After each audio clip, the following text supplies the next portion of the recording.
Hello, everyone. Welcome back to the Dark Pixel Podcast. Welcome. My name is Mike. I'm Kason. By the way, gotta mention, Landon. Just so everyone is aware here, Landon's got a lot going on in his life with his kid. He's got a new job. He's just been doing a lot, and he has had to step away from Dark Pixel Gaming. So you may still see him occasionally, but for now, it seems to be a mostly permanent thing. So we wish him the best in everything that he has going on. Yeah. He started a new job as an art director, correct? Or, creative art director. Creative director, and on a startup company he's working a lot. So yeah. Got a lot going on. Yep. So, just so everyone's aware of what's going on, that's what's going on. But every once in a while, he might appear on a podcast. We'll always have him on if he wants to be on. Always Get his expertise on things, especially concerning Japanese stuff. In any case, another thing we might want to talk about before getting started is Kason it's stormy at his house. There's clouds, and he's got dish internet, so he may cut out. And if he cuts out, we're not gonna try and get reconnected again since we're live. So that may happen at some point during the stream. So if he's breaking up, apologize. Yeah, if he's breaking up or if he cuts out or whatever, that's what's going on his end. Yeah. Anyways. By the way, is the stream public? I made it public. Did I save it though? Just checking. Let's see if I saved it. Public save. It says it's public. Are you able to find it yet? Maybe it's talking now. To show up. What's up? Oh, we got Omid. Omid, how's it going? Okie doke. Well, let's see here. Yeah, if I drop out, my apologies. My internet sucks. We want to talk first today about Kingdom Hearts 3. There was a huge gameplay video that was revealed a couple days ago, and I have to say, I was absolutely impressed by what I saw. That is some of the most polished freaking game footage I've ever seen. Developing an Unreal 4 seems to have been a smart move. This thing is coming together really well. I'm going to go ahead and play some footage while we talk about it. That sounds good. And then show you guys what we're looking at here. If you haven't seen it, it's unreal. It's a very good looking game. It's polished, the physics, everything looks right. It's not jittery, nothing awkward. One of my criticisms for Kingdom Hearts 1 and 2 was that, generally speaking, the editing of cutscenes or maybe the controls or certain things were a little touchy, maybe not super polished. Great games, but obviously, they're made by not the top team. But that's changed now. They're basically being made by, some of the best people at the company. And it shows. These games are really, really polished. Yeah. I mean, I'm not playing the music with it. Listening to the music, though, too. When everything comes together, sound design, music, the visuals, everything. It's just, you guys have heard my thoughts on Kingdom Hearts. I kind of gave up on it a couple years ago or whatever. But watching this, I am freaking stoked to play this game. I cannot wait. This looks really, really, really, really good. All these effects too during the battles. In this first part, they're fighting this kind of a rock Goliath thing, big rock monster. Yeah, the Titan, I think, from from Hercules. Yeah. And the thunder-making Titan. He does what looks like some kind of summon of this train, but even before then they were doing some magic effects with there's just all the particles flying around and the lighting, the engine is just so freaking amazing, and I shouldn't be surprised. The lighting, all the effects, everything is looking so good. So good. Polygons are perfectly smooth. Are you into because I can't see my screen right now, but are you into the Toy Story stuff yet? So right now I'm just looking at the train, but I can fast forward a little bit into the Toy Story. It's about to get there right after the train. Yeah, so now he's on the ball, he's jumping off and fighting. That looks like Toy Story. Dude, I Hey, I love. mean, we've already said that when the first trailer came out, but geez, Yeah, man. it looks just like the movie, Oof. like literally exactly like the movie. And I love the design of Sora, like his toy form or whatever. Yeah. In the Toy Story world, he's like blocky a little bit, and he's got like hinges on his joints and stuff, Mm. uh, like a little action figure or something. I don't know, dude. It's just like this. I'm really stoked for this game, and I haven't been stoked for a Kingdom Hearts game like this since basically I was watching the E3 show for when Kingdom Hearts 2 was coming out, and I was like, oh man, that's gonna be awesome. Um, but yeah, like I'm sold. Watching this little trailer here, I was sold. I love how he can go outside too in the Toy Story Yeah. house, like out into the garden and like out into the street and stuff. Yeah, yeah, yeah.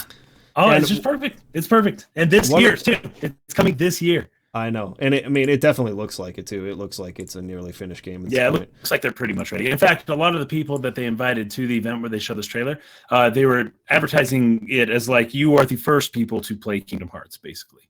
Like Oh, this nice. game is so close to being done that you know, Mhm. they're I mean, that's the way they're pushing it. It seems like they've got everything together. They're putting the final touches. I love this part too, where he like jumped into like the mech in the toy store, and he Oh started like yeah. fighting the other mechs. Dude, that looks so sweet. Yeah, dude. It's Holy just there's cow. so much there. It just appears like I mean, Kingdom Hearts is always a fast-paced battle system, and you could use Mm, magic and all kinds of different attacks, and they had the drive forms and like all kinds of crazy stuff yeah. going on. But like Yeah. this just looks to take it to like a whole nother level of just I like know being it's insane. It's pure madness, but it looks so fun. yeah, It's like near automata madness, right? yeah. Like it's crazy, but it's organized chaos that just works. Yeah. It just looks really freaking fun. And then I think here they show the summon of what is it? Ralph, Wreck-It Ralph, yeah. yeah, Wreck-It Ralph coming in. Which the fact that he's a summon means, I mean, I guess it was pretty clear. I can't remember because they said Big Hero 6 was like the cutoff point. Any Disney movies that came after that, but Oh, Wreck-It really? Ralph I think came before that.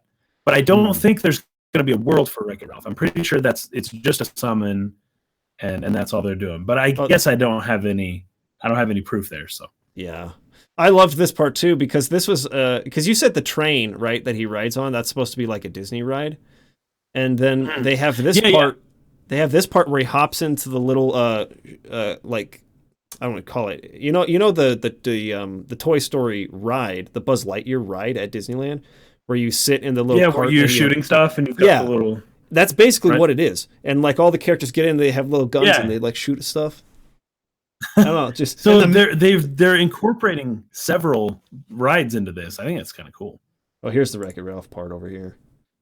There better be like an equal deal worked out though, because I've been to Disneyland even in like Tokyo, right? And they don't have any Kingdom Hearts anything. There's no reference to Kingdom Hearts at all whatsoever in Disneyland. I find that And they strange. got Like it. I guess It's they're very focused weird right because these now on opening I guess they're focused right now on starting or opening their Star Wars like section yeah, and then they and did getting their that going. Avatar thing. Like they've got other stuff going, but at least in like Disney Japan, you'd think that they'd have something like this. Although there's one sort of reference, but it's not what you think it is. Remember in 365 over 2 days they eat that sea salt ice cream? Oh yes. You can buy that Oh, that's at awesome. Disney I always Disney wanted that. Tokyo. That's However, awesome. it was there before Kingdom Hearts. Nomura references, oh, once I went to Disneyland and had this ice cream, and so then he put it in the game. So it's not reverse. There's nothing at Disneyland that's reminiscent of Kingdom Hearts at all. Mm. By But the I way, did buy Daniel, that ice cream. nice. Daniel Imperial, thank you for the super chat. Really appreciate the donation. Final Yes. Fantasy IX was the best one. I think Was it though? Was it? most well not most, but a lot of people will agree with that. Many people. Many will. Amir is making a comment about the mic quality. It's crackling a little bit. Yes, we mentioned Yeah. that a little bit earlier. Kaysen's got dish internet where he's at, and there's a little stormy there, so he might crackle Yeah, or there's a bit of fall out here or there. So not really much we my can do about it. apologies. Yeah. Um, anyways, so yeah, that's what's going on there. In case people are wondering about that. Anyway, so Kingdom Hearts 3 Yeah. looks really, really good. Actually, some people are saying it might be happening for me. If it's happening for me, Hmm. that might have to do with the fact that it said the stream quality was bad. Remember that? No, it says it's good now, though, so Well, they're we should saying be the good. audio is clipping, so that maybe your levels are set or something differently. Um, I don't know. Keep us informed. Keep telling us if Yeah, there's let us know if something the bad going problem on. persists.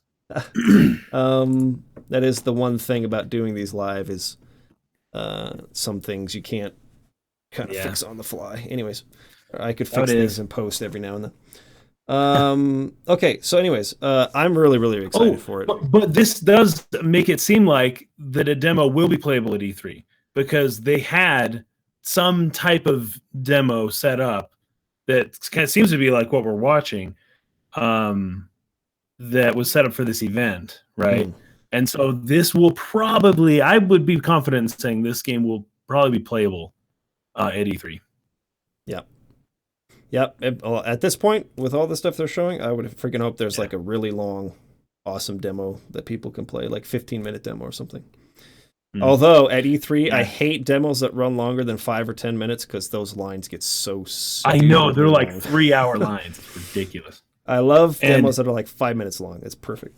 yeah, like the King or the Final Fantasy 15 demo, just that one boss battle, like Yeah, it that was was pretty it good was good. demo. It was good length for sure. I Good think length. did I get into that one twice? I can't remember. I can't remember. And I remember I filmed you doing it once, but I don't know if you went Yeah, there again. Yeah, sorry guys if the audio is a problem. That I guess it's on my end mostly. So I not much I will. can do about it here.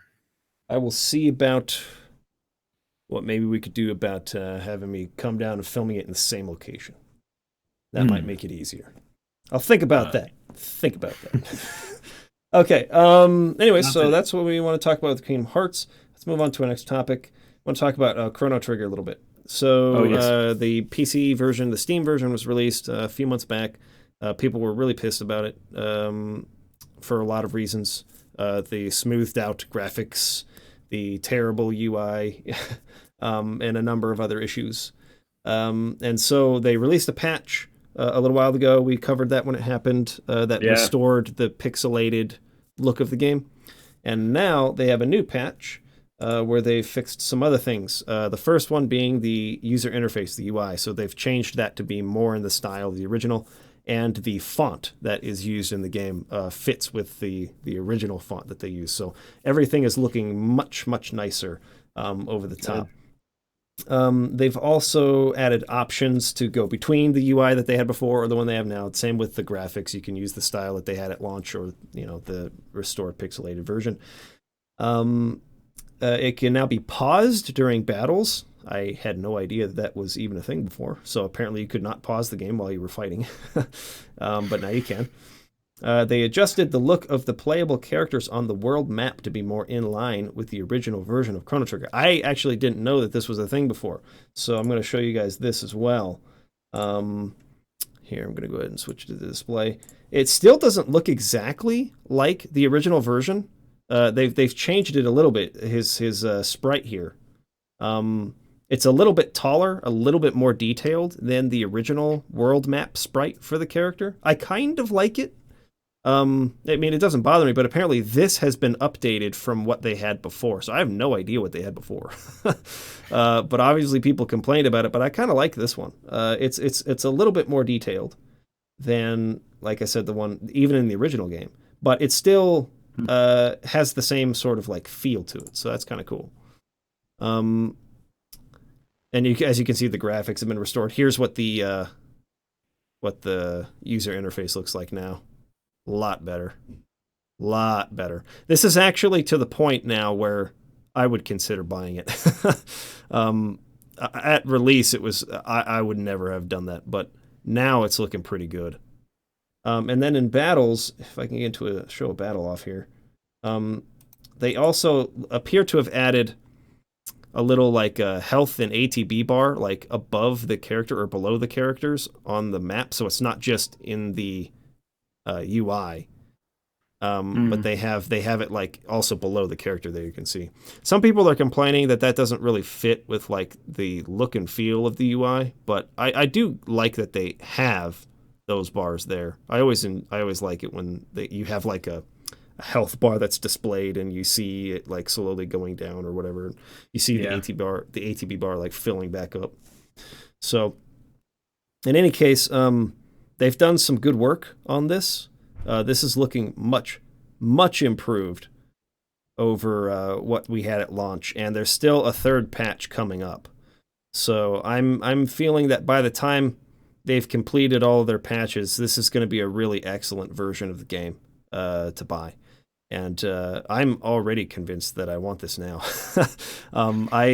I just recently finished Chrono Cross, and so I kind of wanted to jump back into Chrono Trigger anyways.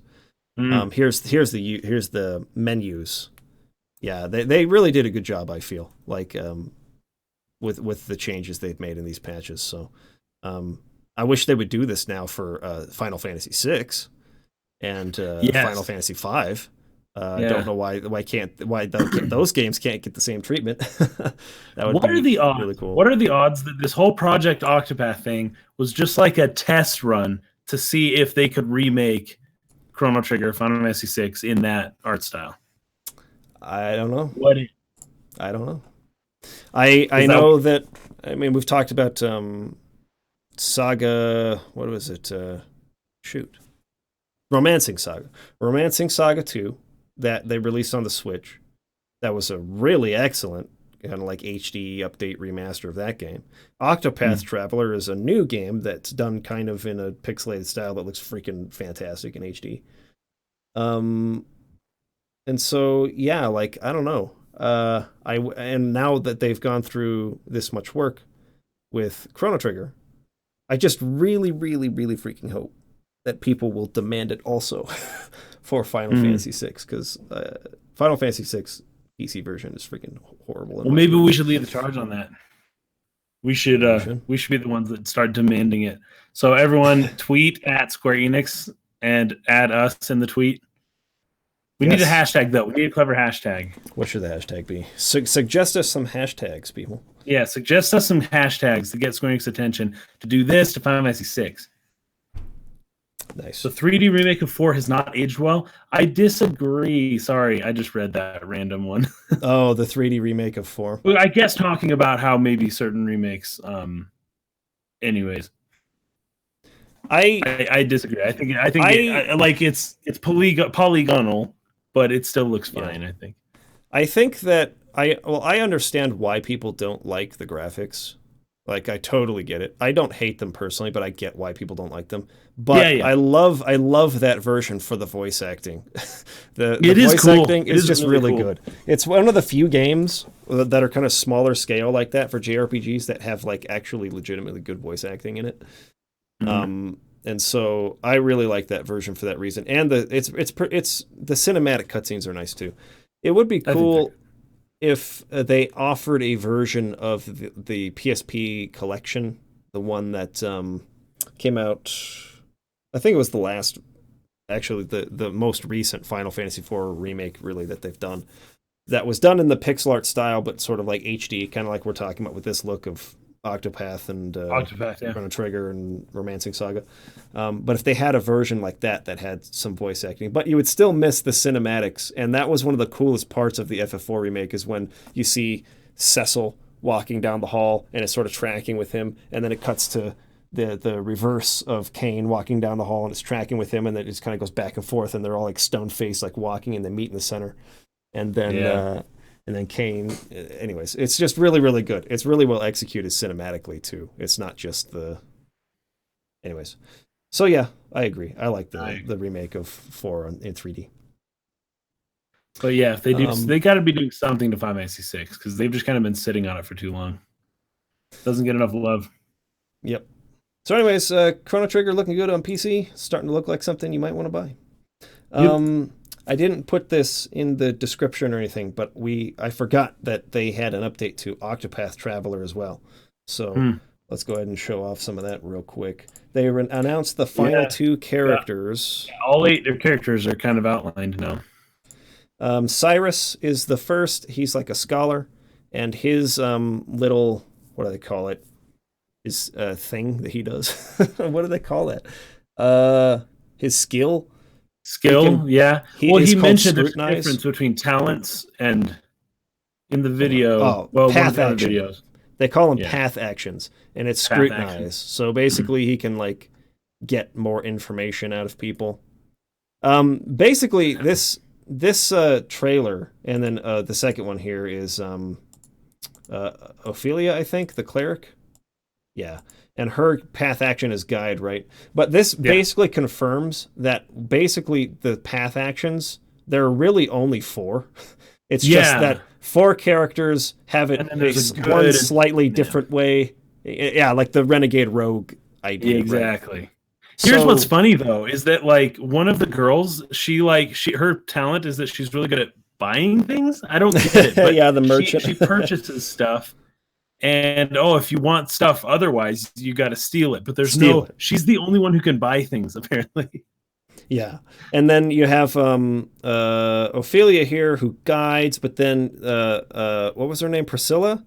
She seduces or whatever it's called, where she gets people to follow. So one of them it's at their will, the other one you're kind of forcing them, right? Yeah. And then they had the hunter character with the wolves, forget her name, but she can challenge people to fight, or the main knight guy can challenge people to fight. So anyways, it's basically the same thing. It's just, the renegade rogue version of it or whatever that will apparently play into I don't know if they'll have multiple endings or anything like that, but they did say with this video though, this update, that you will be able to see every single character's stories all the way through in one playthrough.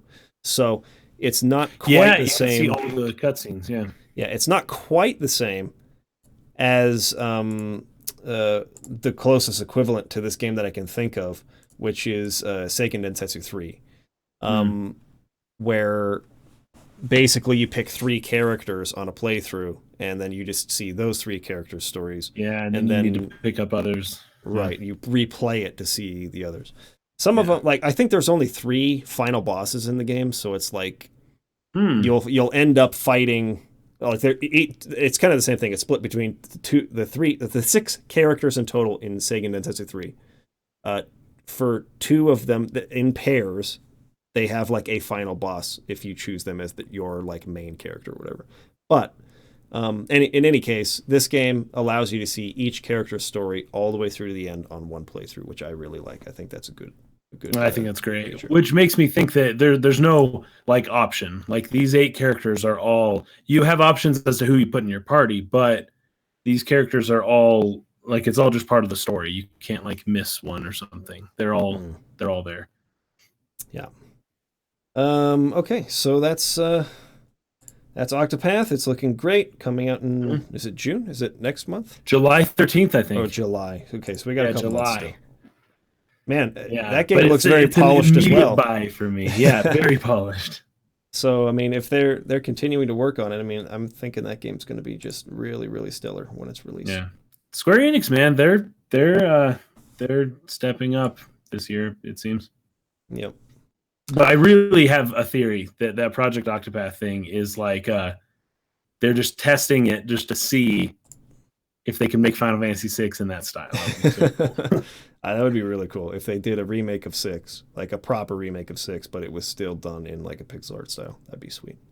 Mm-hmm. Okay, let's move on to our first topic suggestion from the audience today. This comes from Hat89 on Patreon. Mm-hmm. Essentially, well, this is kind of funny because he's been asking questions for the last several weeks that we didn't know enough about the topic or didn't feel like we could make a conversation out of it or whatever, so we didn't select them. So he stepped his game up and put 4 questions at once, and one of them was great. I wanted to use it. So essentially, he built a scenario and said, which games would you put on a PS1 classic, similar to, say, the SNES That's classic? That's a great question, yeah. So the scenario was all about... Sony should be doing that if they're not. Oh, they totally should. He basically put a scenario like they came to us, like our channel, and like offered us PS5s or something for suggestions, the best suggestions possible for hold the games up. that should be on. By the way, do you see the news about the PS4? It's entering its final stage in the whole cycle. There was an executive or someone who said something about this is the final years, or it's ending, its life cycle's coming to an end or something like that. And he was saying that it'll hurt because this final cycle is going to hurt the sales of the PS4. I think it's because they're just not like they're putting everything into the PS5 now, and if they're developing their own games, they're going to be PS5 games. A lot of people are guessing PS5 may actually come next year if they're already saying, "Hey, PS4 is it's we're laying it to rest soon." Like they'll keep making them forever, but this is the final push. Like they're not doing any more after this. So it looks like Final Fantasy VII Remake will probably be coming to PS5. Yep. Maybe both. Maybe a dual release, PS4 and 5. But it'll be a couple of years. Just wanted to point out real quick, we have Derek Henn in the comments, and he's writing out O for Ophelia, C for Cyrus, T for Tressa. It spells Octopath. So Octopath. Oh my gosh, are you Traveler, serious? literally 8 characters with the first letter of each is a character's name. Oh, that's way too smart. Check that out. I never realized that. The name makes perfect sense now. Isn't that crazy? Now it's a great game. Anyways, so PS1 games that we would want to put on a PS1 Classic. This is a tough question for me because I'm going to be honest, like the PS1 is essentially a JRPG machine for me. Like, yes. I didn't play and have not played very many non-JRPGs on the PS1 because I didn't have a PS1. I had an N64 growing up. So like games like Tomb Raider, like Crash. Yeah, Crash Bandicoot. Tomb Raider, Spyro the Dragon. Spyro's a lock. I would put Medieval on there. Medieval's really, really good. What about game? Resident Evil? Yeah. Resident Evil 1 and 2 probably. Yeah. That's good pick. That's good pick. Everything else I played, I think, was an RPG. That's. I'm trying to think of any other non-RPGs.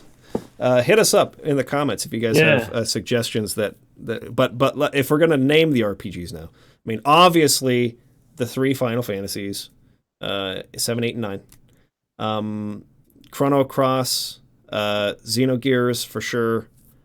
There's a bunch of others you could put on there, but it depends on how many we're allowed to put on there. We're gonna put 30 games. Would it be like 20? Yeah, 30. Total. I don't know how many we've named so far. Castlevania Symphony of the Night. Yes. Yes, Castlevania. By the way, somebody here saying the guy from Sony may have been talking about 2021. I don't know what that. I'll have to look into that, but it's possible that the translation got a little messed up. So. Oh, Metal Gear. Of course, Metal Gear. Metal Gear. Absolute lock. Has to be on there. Okay, so hold on. Let's see what we got here. Maybe I should.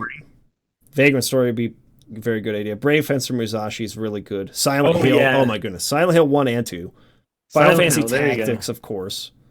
Okay, hold on. Let's lock this at 30 games. I'm going to start a list here. Okay. Okay, get a list. Let's start this at a list. I gotta open up Google Docs real quick and make a list here. What 30 games are we going to pick? We'll do this with the audience. Okay, Google Docs. All right, hold on. I've almost got it. Okay, number 1, Metal Gear. Okay. Solid. Number 2, Spyro. Number 3, what do we say? Medieval. You also said Crash Bandicoot. Yep. And Tomb Raider. And there was another one. You got Resident Evil, right? Resident Evil 1 and 2. Okay, and then Silent Hill. Resident Evil 2. Silent Hill 1 and 2.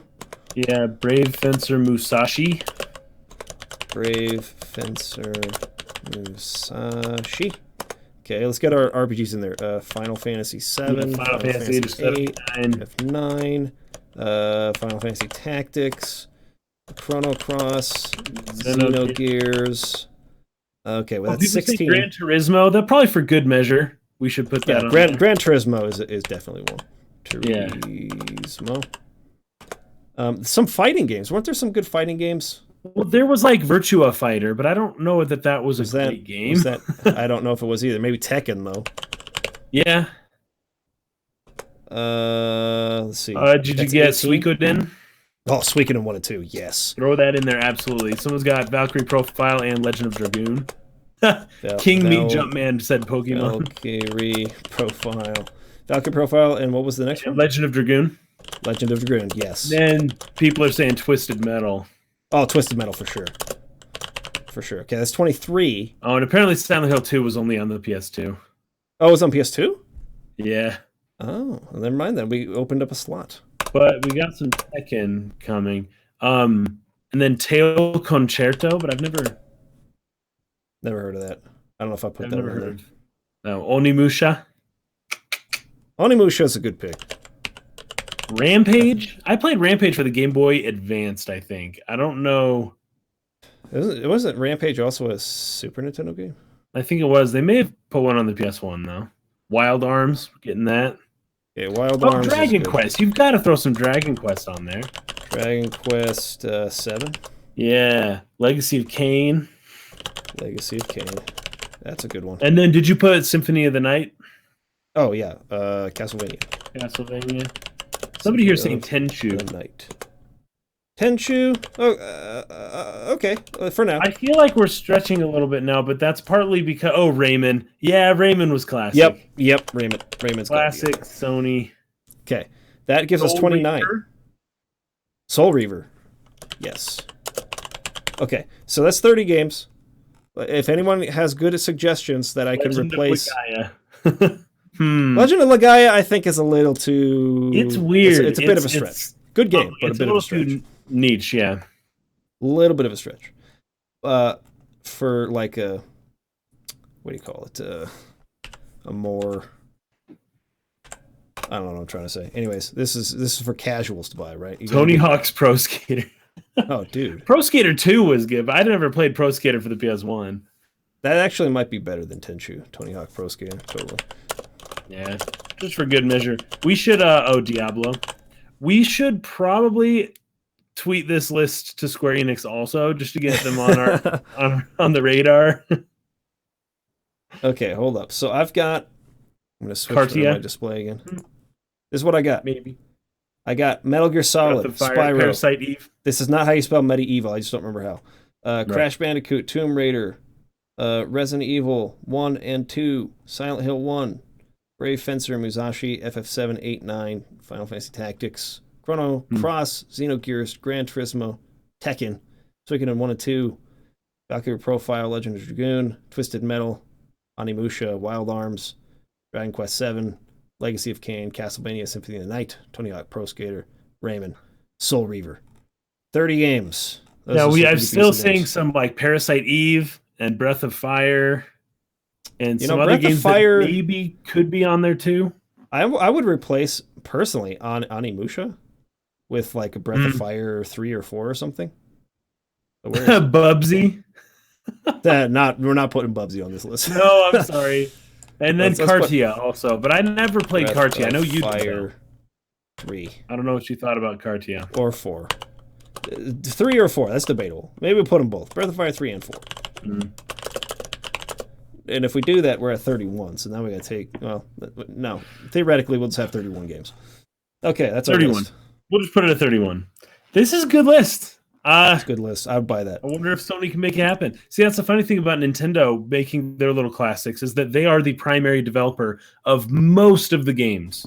They only have a few licensing things to work out with, like Square Enix or a few other companies here and there, right?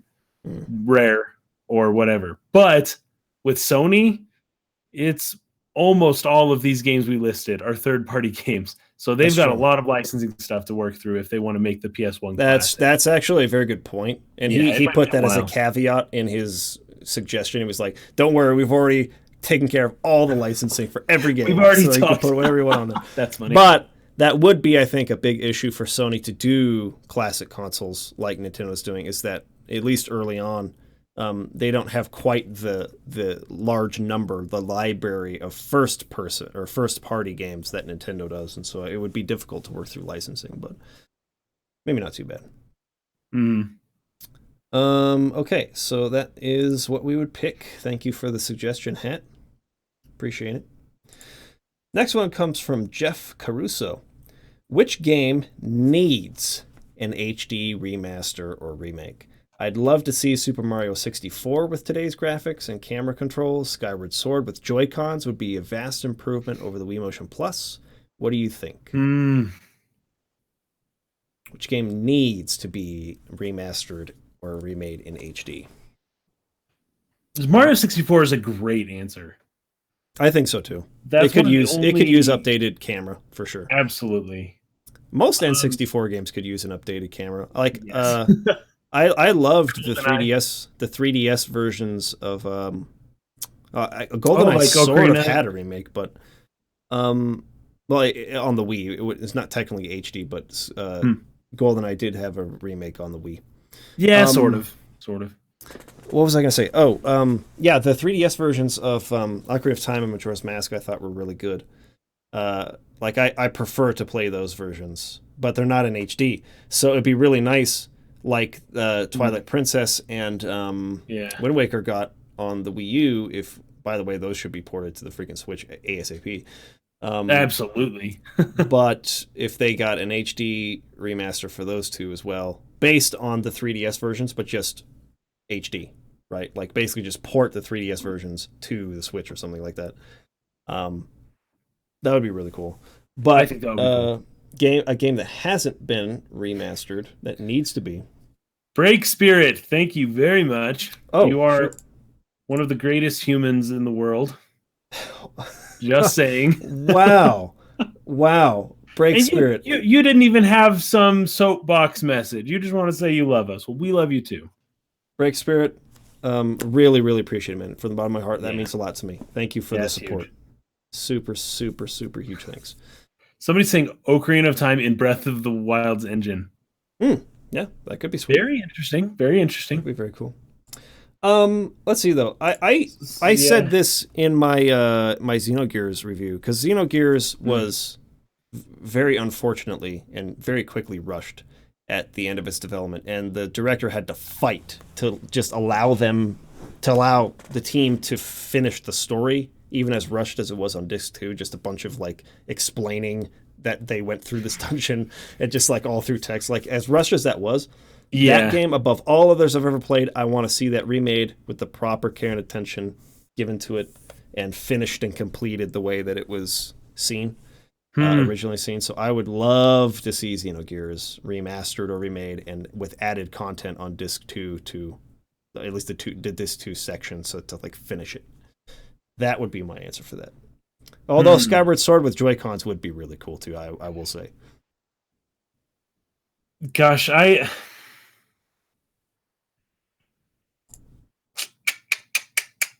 have such a hard time with this because so many of the games that I would want to have remade are Super NES games, but I like them how they are. If they were to be remade, I would say Project Octopath style, right? And I've brought that up several times so far today. But Final Fantasy VI or Mario RPG, like some people have brought up a few, like Pokemon.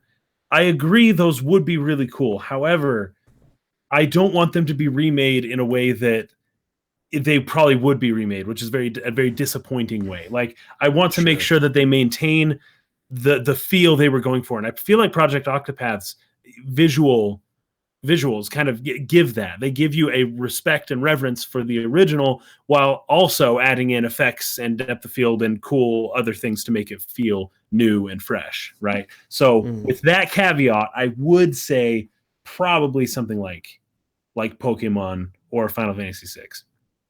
Would be huge. Pokemon would be cool. So cool. Yanni, thank you so much for the super chat. Yanni says Shin Megami Tensei is better than Persona. I would agree, but that's just me. Personally, I'm all Persona. I think Persona is really cool. I'm big. There should be a new SMT coming out really soon for the Switch. I remember hearing about it. Well, they announced it. I think it was last year or whatever, but then there was some news on it not too far back that said that they had only really just started development. It was so maybe next year phase. It's probably gonna be a little bit before we see it, but that's cool. Yeah, We'll Next see. Shin Megami Tensei game is in the works, sort of. Mhm. But yeah, I really like what I've played of Shin Megami Tensei 4 on the 3DS. I thought that that was really, really fun game. Really liked it. Amir says he hates the 3DS. That's too bad because there's a freaking ton of great JRPGs on 3DS. So Seriously, you're a missing lot of the out. SNES and PS1 style RPGs are on the 3DS, and Yeah. that's where they are if you want to play some good ones. I mean, just fantastic JRPGs on 3DS and DS. I Mhm. mean, and the 3DS can Yeah, play DS DS. games. It's backwards compatible. So you just have a freaking massive library of great RPGs on 3DS. Yeah, So, anyways, that's a good question.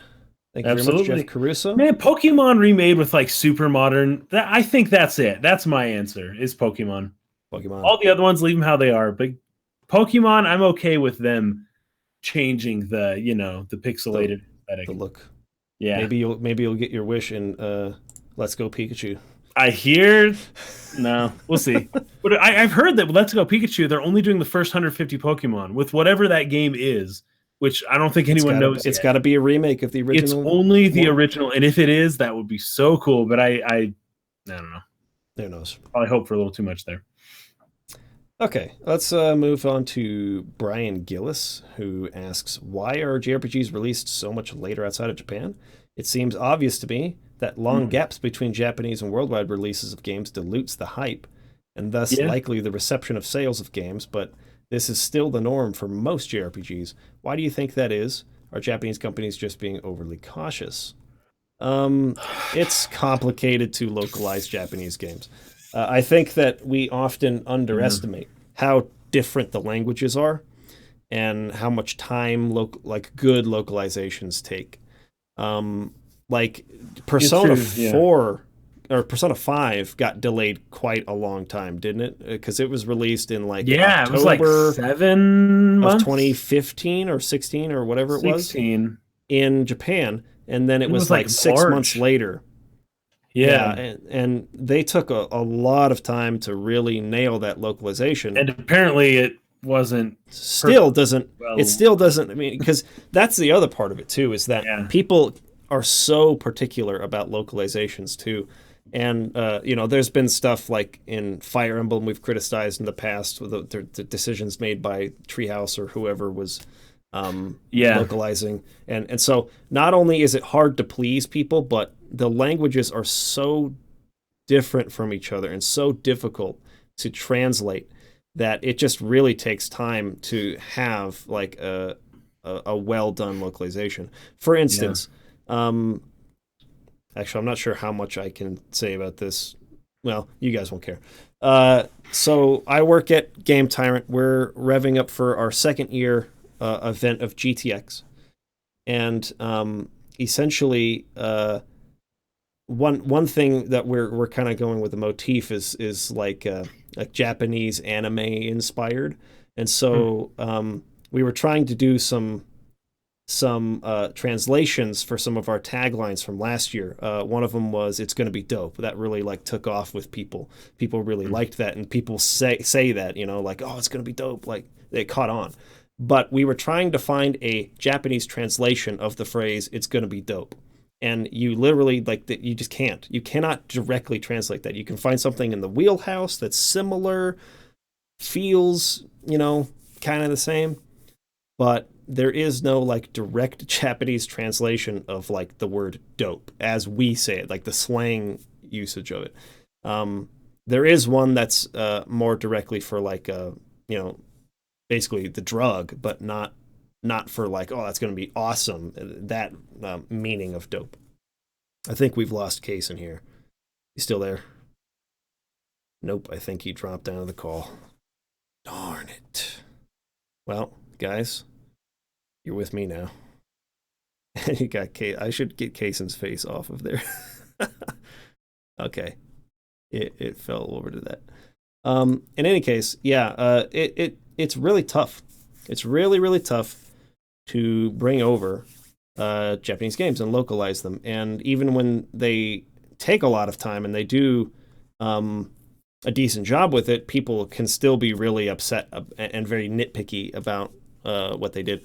So I think that they try to really take a lot of time. I think the other part that is a factor in it is that they spend several years in development.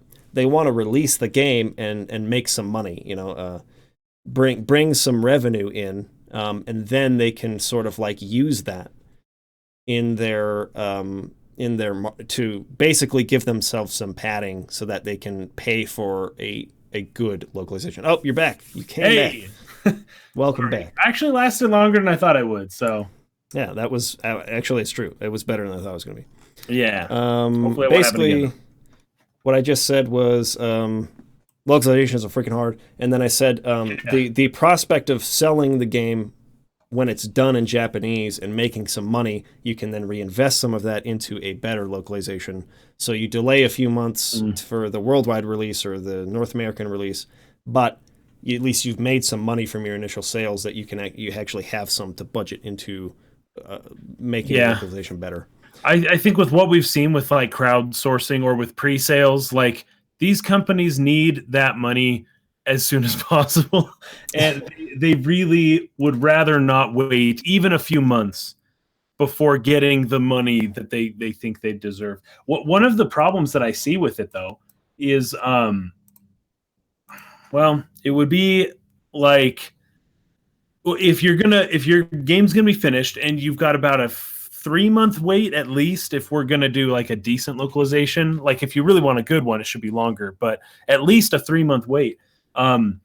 What does your development team do in the meantime? Development team do in the meantime. And it could be you just put them on a different project, they're doing something else, and you just get things moving along. But what if this game sells really well? What if maybe you want to make a sequel? Well, you've already got these guys doing something else now. They're already kind of, halfway involved into a different project. You're going to have to tear that apart, bring the team back together. You want to know pretty soon, right off the bat, whether or not you've got something on your hands before you start reallocating your resources. So I feel like there's something to be said there. But that time for development, or that time for translation and localization, it just takes a long time, and you can't have your team be sitting around. You've got to make them do something. But at the same time, when the sales numbers come in, you've got to be ready to capitalize on that with some more content. Mm-hmm. There's just kind of a balance there, I suppose, that companies need to strike. So if you have, the JRPGs that you do find that are released worldwide simultaneously generally come from really big franchises that have the money and the resources right off the bat, and they know they're going to be worldwide successes like some Final Fantasy or something. And so it's like, that's planned out. But even still, I think the first Final Fantasy game that had a worldwide release was Final Fantasy 13. Like before that, Japanese games always came out first. FF12 came out in Japan first. Yeah, 7. Kingdom Hearts came out in Japan first. Like all the Final Fantasies came out in Japan first, for the most part. So it's kind of more of a recent thing than the last couple generations where they've started doing worldwide releases. But again, only for like the biggest franchises that there are that can afford to do that, because the logistics of it are pretty crazy. And localizations take time. So once the game's done in Japanese, you have to wait anyways unless you can have that being done simultaneously. But again, you need larger teams for that. You need more money. So that's generally why you see Japanese games released later in other territories. And when they do worldwide releases, like it just takes a lot of coordination with the entire international market. Nothing can go wrong, basically. And everything needs to be, you've got to print way more. It's easier to do runs of prints or of manufacturing, or, if you're going to plan on selling 250,000 games, right? But you've got to have all those numbers in for all these different places. You need to put in that whole order, like right at the very beginning, instead of putting in a smaller order. And then if it's selling well, now we order more. It's like, no, you need to just right off the bat, like 250,000 units right now. And if you don't sell those, that's unfortunate, but that's how many you have to ship right at the beginning. And so I don't know, it's maybe just intimidating to do a worldwide simultaneous release with like 20 different countries. Ask Europeans how they feel about this whole localization thing. They have to wait even longer most of the time. The operations side of the business, I mean, it's just a nightmare to coordinate all over the world releasing It games really at the is. same It day. really is. And you've So got just how many countries in Europe that they all speak a different language? I mean, it's a pain. mhm. It's difficult. It's tough. Anyways, good question, Brian. Thank you for asking. Let's move to Hmm. our last question of the day. Chris Gewen. So he found some debate online where people were talking about having Terra and Celes from Final Fantasy VI combined into the same character and how that would Hmm. have um, streamlined the game, made it more coherent. He says, well, he wrote more on Patreon, but basically like Yeah. he sees the point, but at the same time, like he does not really know how he feels about the idea Oh, of. I mean, initially, I'm against it. I don't think that needs to be done, So but maybe I could be persuaded. here's the argument for it. I'm not making the argument because I agree with it. I'm just setting the stage. Okay, so don't yell at me. I'm I not don't know, saying they should Mike. be I combined. don't know. I'm saying what the other guy told Chris. Celeste and Terra have really similar backgrounds in the game.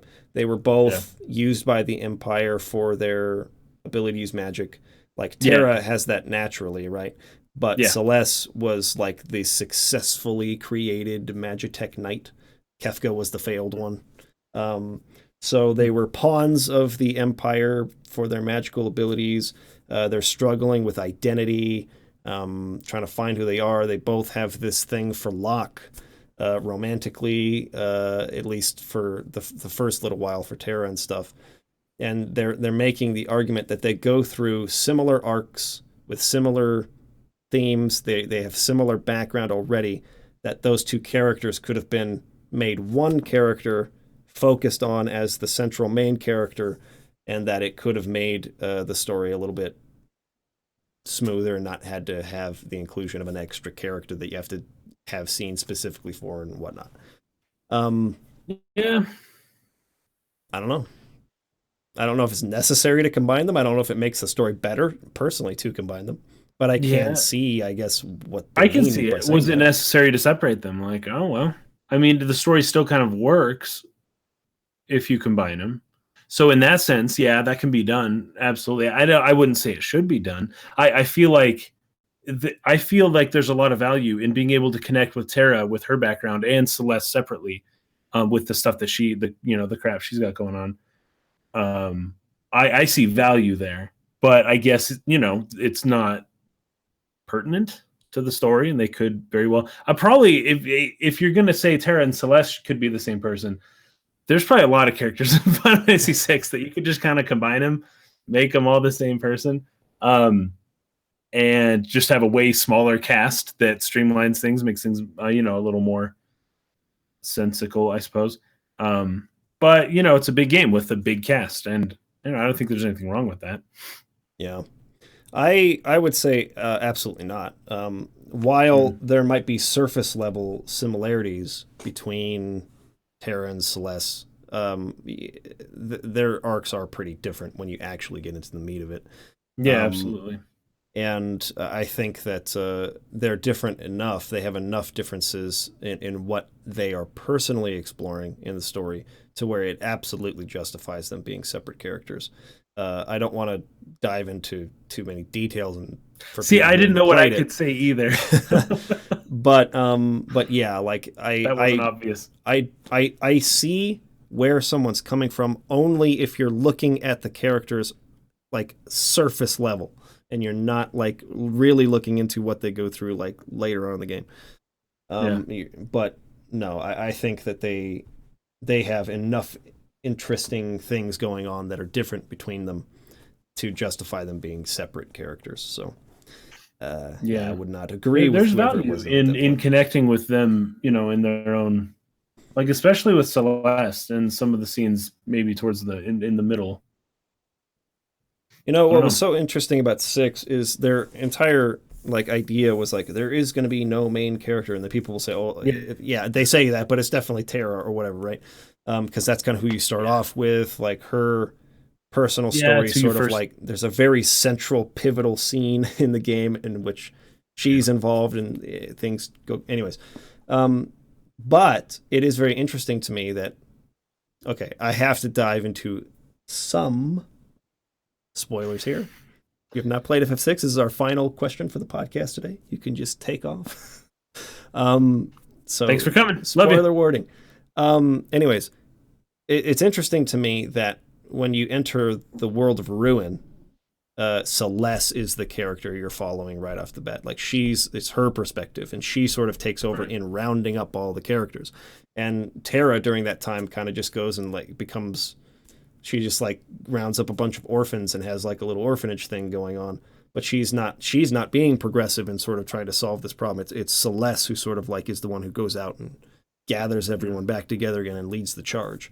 So yeah, like it's really interesting to me that while Terra from the start seems like, oh, this is the main character, this is about, Celes really becomes, I think, in the latter portion of the game, the more central character of the story, the one that I would argue is more the main character for the later portion. And so again, like on surface level, just from saying, I could see people using that as a why not just make it the same character. But yeah, anyways, I've already made my point about why. That would only be for the purpose of having a main character. Because if let's take Terra Celeste, we'll combine them. It is Celestera. Celestera, were this character to exist, would be the main character of the game. Yes, like, absolutely. Pretty clearly. Yeah. And the whole story... then the story doesn't make as much sense if you're going to do that, because the whole point of having all of these different characters is, I don't know, you're not just following one person the whole time. Like, and you kind of would have to, if you were going to combine these characters, you would have to follow this one character, because so much depends on them. Yeah. And I think there's some people in the comments right now saying, hey, having no main character hurt the storytelling of Final Fantasy VI. I disagree. It's a different kind of storytelling. It's a little more difficult to follow, but I wouldn't necessarily agree with that. And I maybe the stories that I'm more interested in are just a little bit different than from some other people, I guess. A linear story isn't exactly always what I want. I find more journey type stuff. I have fun exploring and doing different things and meeting different people and, all that kind of stuff. But like the whole like third person perspective that you get with Final Fantasy VI, would it be third person omniscient? I guess it wouldn't work as well if you had Celestera as a character, because you would, I don't know, you'd just be constantly cutting away and you wouldn't really know why. But whatever, I don't know. Yeah. I see the merit. I see the merit if you want to do that, but I don't think they need to. I don't. Nope. It's good the way it is. People. That's only if you want to have a main character, and that game is one of the best games ever made. Don't change it.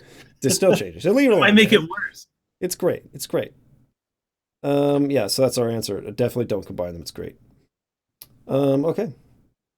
We've reached the end of our topics for today's podcast. Well, Jordan Smiley says Locke seems like the main character because he's always the one pushing the story forward. Now, I have a slight rebuttal to that, because in Final Fantasy 12, I think the Locke type character-ish would be sort of Balthier. Would you agree with that? Yeah, definitely. Balthier makes things happen in Final Fantasy 12, right? Things move, he knows where to go and what to do, and he's got his hands all places, he knows people.